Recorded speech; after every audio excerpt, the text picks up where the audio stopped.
कई रंगों में रंगे भारत में प्राचीन समय से ही कला को काफी महत्व दिया गया है। बात चाहे एंशिएंट पीरियड की हो या कॉलोनियल पीरियड की, भारत में कला के रंग कभी फीके नहीं पड़े। तभी तो सदियों पुराने डांस फॉर्म्स आज भी भारत में पूरे जोश के साथ किए जाते हैं। लोग केवल इन्हें प्रैक्टिस ही नहीं करते बल्कि अपने देश की शान भी मानते हैं। वैसे तो भारत में कुल 8 क्लासिकल डांस फॉर्म्स है, पर समय के साथ लोगों द्वारा बनाए गए कई डांस स्टाइल ऐसे भी है जो आज लोगों के दिलो दिमाग में अपनी जगह बना चुके हैं। इसलिए आज हम आपको भारत के कुछ ऐसे डांस फॉर्म्स के बारे में बताएंगे जो केवल भारत में ही नहीं बल्कि पूरी दुनिया में किए जाते हैं। तो चलिए जानते हैं। नंबर 10, घूमर। घूमर भारत के उन लोक नृत्यों में आता है जिसे राजस्थान की भील ट्राइब के द्वारा शुरू किया गया, पर धीरे धीरे ये पूरे राजस्थान और भारत में लोकप्रिय होता चला गया। घूमर डांस फॉर्म को आप पद्मावत फिल्म के एक गाने में भी देख सकते हैं जिसे लोगों ने खूब पसंद किया। वैसे बता दे कि घूमर केवल महिलाओं द्वारा ही परफॉर्म किया जाता है, जिसे वो एक भारी और घने घेर वाले लहंगे को पहन के करती है। यहाँ सभी महिलाएं एक गोला बनाकर उसमें लगातार अपनी कलाइयों को घुमा कई बार घूमती रहती है, जो देखने में काफी अट्रैक्टिव लगता है। भारी भरकम गहने पहने महिलाएं इसे करते समय अपनी रंगीन चुन्नी का भी इस्तेमाल करती है, जिससे वो अपने चेहरे को ढक कर रखती है। घूमर अधिकतर तीज त्योहारों जैसे होली, दुर्गा पूजा, नवरात्रि, गणगौर और शादी विवाह के मौकों पर किया जाता है। नंबर 9, रौफ। भारत की जन्नत कहे जाने वाले जम्मू एंड कश्मीर का रौफ डांस फॉर्म देखते ही मन को भाता है। इसके ओरिजिन का पूरा क्रेडिट कश्मीर वैली के मुस्लिम्स को जाता है, जो समय के साथ साथ पूरे कश्मीर में किया जाने लगा। रौफ को अधिकतर महिलाएं हार्वेस्टिंग सीजन का वेलकम करने के लिए परफॉर्म करती है। वो बात अलग है कि ईद और शादी समारोह में भी कई बार इसकी झलक देखने को मिल जाती है। रौफ डांस को लड़कियां 2 सीधी लाइन बना आमने सामने खड़े होकर करती है, जिसमें वो अपने लोकगीत को खुद गाकर और पैरों की आवाज से और अट्रैक्टिव बनाती है। नीले पीले रंग के सलवार सूट पहन लड़कियां इसे करते समय अपने सिर को ढकने के लिए एक बड़ा ही खूबसूरत कपड़ा इस्तेमाल करती है, जिसे कसाब और दहेज कहा जाता है। साथ ही कपड़ों पर ट्रेडिशनल सिल्वर ज्वेलरी 4 चांद लगाती है। गाने के शुरू होते ही लड़कियां एक साथ आगे पीछे झुक के इसे बड़ी ही प्यारी तरह से प्रस्तुत करती है। अगर आपका कभी कश्मीर जाना हो तो 3 चीजें कभी मिस ना करें। एक वहाँ का कहवा, दूसरे वहाँ की चीनी से मीठे सेब और तीसरा रौफ डांस। नंबर 8, गरबा। माँ दुर्गा को समर्पित गरबा गुजरात की शान है। ये पश्चिमी भारत में अधिकतर नवरात्रि के 9 दिनों तक परफॉर्म किया जाता है, जिसमें महिलाएं और पुरुष अधिकतर साथ में परफॉर्म करते हैं। जहां महिलाएं चनिया चोली पहनती है तो वही पुरुष धोती या पजामा, घाघरा स्टाइल एक छोटा राउंड कुर्ता, रंगीन पगड़ी और पैरों में मोचड़ी पहनते हैं। सभी के कपड़े शीशों, सितारे, मोतियों और कढ़ाई से भरे होते हैं। कपड़ों का कलर जितना रंगीन होता है वो उतने ही खूबसूरत लगते हैं। महिलाएं भारी ज्वेलरी पहनती है तो वही पुरुष केवल हाथों में कड़े पहनते हैं। तैयार होने के बाद ये लोग एक गोला बना घूम घूम के डांस करते हैं। गरबा एक फुल एनर्जी वाला डांस फॉर्म है जिसमें पूरे शरीर का इस्तेमाल होता है। गरबा देखने में ही इतना खूबसूरत लगता है कि अगर आप इसे करते हुए किसी को देख ले तो आपके खुद के पैर भी थिरकने लगेंगे। इसकी पॉपुलैरिटी भारत में इतनी ज्यादा है कि आप इसे कई फिल्मों में भी करते हुए देख सकते हैं। नंबर 7, भांगड़ा या गिद्दा। भारत में रह के अगर आपने भांगड़ा नहीं किया तो क्या किया। पंजाब की आन बान और शान भांगड़ा वहाँ के लोगों के रग रग में बसता है। ये इतनी एनर्जी के साथ किया जाता है कि आसपास बैठे लोग खुद को ढोल पर नाचने से रोक नहीं पाते। दिखने में भले ही ये आसान हो, पर इसे करने के लिए आपको अपनी 100% एनर्जी का इस्तेमाल करना होता है। इसे करते समय महिलाएं बोलियों पर गिद्दा करती है तो पुरुष ढोल की थाप पर जमकर भांगड़ा करते हैं। भांगड़ा में बेसिकली परफॉर्मर के हाथ, पैर, आर्म्स, शोल्डर और अपर बॉडी की सबसे ज्यादा मूवमेंट देखने को मिलती है।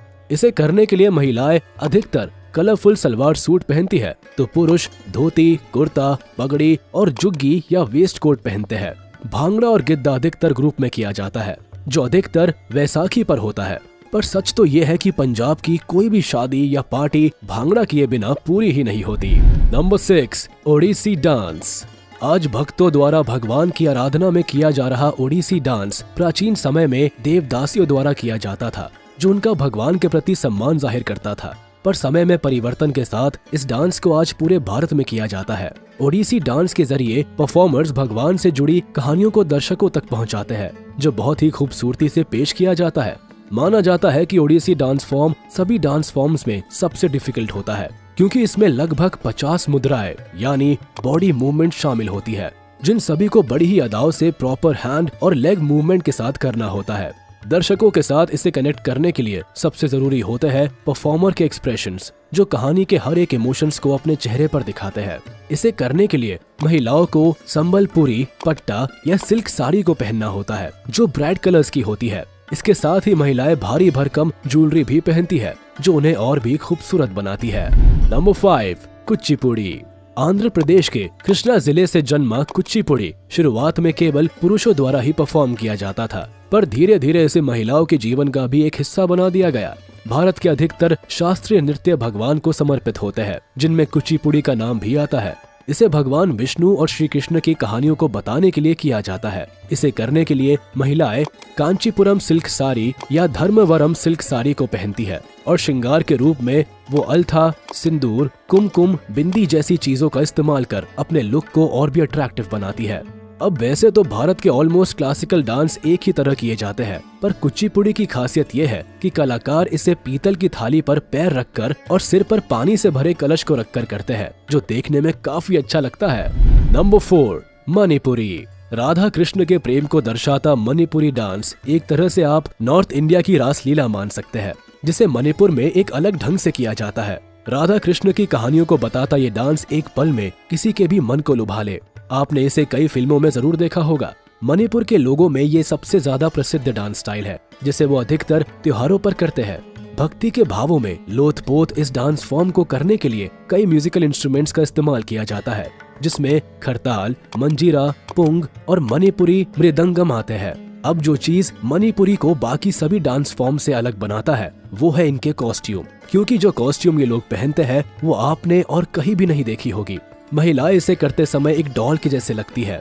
उनका साज श्रृंगार सबका सब एक गुड़िया के समान ही किया जाता है। जो कॉस्ट्यूम वो पहनती है उसे पोटलोई कहा जाता है, जिसमें ऊपर वो चोली पहनती है और नीचे एक अलग तरह की लॉन्ग स्कर्ट होती है, जो सितारे मोतियों से सजी हुई होती है। साथ ही परफॉर्मर के सिर पर एक टोपी होती है, जिससे एक नेट का कपड़ा अटैच्ड होता है, जो परफॉर्मर के फेस को ढकता है। बहुत ही सहज और सरल तरह से किया जाने वाला ये डांस देखने में काफी प्यारा लगता है। नंबर 3, कथकली। बुराई और अच्छाई के बीच की लड़ाई को दिखाता कथकली डांस फॉर्म बेशक देखने में काफी फैसिनेटिंग होता है, लेकिन इसे करना अपने आप में ही एक चैलेंज है, क्योंकि इसे परफॉर्म करने के लिए परफॉर्मर को काफी हेवी ड्रेस पहनने के साथ साथ अपनी बॉडी को पेंट करवाना होता है, जो अधिकतर लोग करवाना नहीं चाहते। कथकली रामायण और महाभारत की कहानियों को दर्शकों तक अपने डांस के जरिए पहुंचाने का एक प्राचीन और लोकप्रिय तरीका है। केरला में होने वाले इस डांस फॉर्म में जिस गाने का यूज होता है उसे लोकल लैंग्वेज में सोपानम कहा जाता है। कथकली को करते समय परफॉर्मर को अपने हाथों का इस्तेमाल कर बिना एक भी शब्द बोले अपनी आंखों और फेस एक्सप्रेशन से सारी कहानी सुनानी होती है। ये देखने में जितना आसान लगता है उतना होता नहीं है। इसे स्टेज पर करने से पहले सालों इसकी प्रैक्टिस करनी होती है, तब जाके कहीं आप इसे सही ढंग से कर पाते हैं। इस डांस फॉर्म के कॉस्ट्यूम और मेकअप देख लोग इसकी ओर काफी अट्रैक्ट होते हैं। नंबर 2, भरतनाट्यम। तमिलनाडु से निकलकर आया भरतनाट्यम आज पूरे भारत में फेमस है। इसे करते समय महिलाएं अपने हाथ, पैर और फेस एक्सप्रेशंस का जो कॉम्बिनेशन स्टेज पर बिखेरती है वो वाकई काबिले तारीफ होता है। कमाल का मेकअप और ट्रेडिशनल ड्रेस में महिलाएं देखने में काफी कॉन्फिडेंट और शांत नजर आती है। इसे अधिकतर सोलो ही परफॉर्म किया जाता है। भरतनाट्यम भारत के सबसे पुराने डांस फॉर्म्स में से एक है, जिसे हमेशा से ही भगवान के प्रति अपना प्यार और सम्मान दिखाने के लिए किया जाता है। वैसे आपको बता दे कि भरतनाट्यम को चधिरअट्टम भी कहा जाता है, जिसे मेनली 3 तरह से किया जाता है, जिसमें समभंग, अभंग, त्रिभंग शामिल है। इसे करते समय हर धुन के साथ पैरों का इस्तेमाल करना होता है, जो हाथों की डिफरेंट मुद्राओं के साथ बड़े ही सुंदर ढंग से किया जाता है। नंबर 1, कथक। कथक एक ऐसा डांस फॉर्म है जिसे लोग पूछते हैं। हमारे भारत में इस डांस फॉर्म के जरिए अधिकतर भगवान श्री कृष्ण के बचपन को दर्शाया जाता है। कभी उनके बचपन की ठिठोलियां दिखाई जाती है तो कभी उनकी वीरता की कहानियां। कथक हमारे देश की काफी पुरानी कला है। ये प्राचीन समय से हमारे देश में चली आ रही है। दरअसल कथक शब्द को संस्कृत भाषा के 2 शब्दों से लिया गया है, कथा और कथकार, जहाँ कथा का मतलब होता है कहानी और कथाकार का कहानी सुनाने वाला। इसका जन्म भक्ति मूवमेंट के समय में हुआ, जहां राजा महाराजाओं की सभा में इसके जरिए भगवान की कथाओं को दिखाया जाता था। कथक को करने वाला इंसान अपनी eyes, face expressions, hand movement और फीट मूवमेंट से अपनी कला को लोगों तक पहुंचाता है। जहां लड़कियां इसे करने के लिए साड़ी और लॉन्ग स्कर्ट, चोली का इस्तेमाल करती है, वहीं लड़के केवल एक धोती को पहनकर नजर आते हैं। तो ये थे भारत के कुछ जाने माने डांस फॉर्म्स जो किसी भी फेस्टिवल में चार चांद लगाने का काम करते हैं। वैसे आप हमें कमेंट बॉक्स में ये जरूर बताएं कि आप किस तरह का डांस करना पसंद करते हैं। तो आज के लिए बस इतना ही।